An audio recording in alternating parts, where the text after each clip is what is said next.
Semakin menjadi-jadi, beginilah cuplikan dari kerja tempur intelijen angkatan bersenjata Rusia di posisi pasukan lawannya. Rekamannya ramai beredar di media sosial Telegram pada Kamis 3 Oktober 2024. Saat ini, di kawasan pemukiman dekat kota Sumy terjadi rentetan ledakan dahsyat. Ada lebih dari 2 kali ledakan besar terjadi di sini, imbas serangan brutal militer Rusia.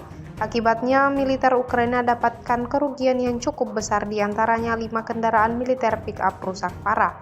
Sebanyak 20 orang pejuang angkatan bersenjata Ukraina alami luka-luka dan 2 kendaraan pengangkut barang militer Ukraina hancur total. Hingga video ini beredar, beragam komentar dituliskan warganet.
Download Tribun X sekarang, menghadirkan lokal menjadi Indonesia.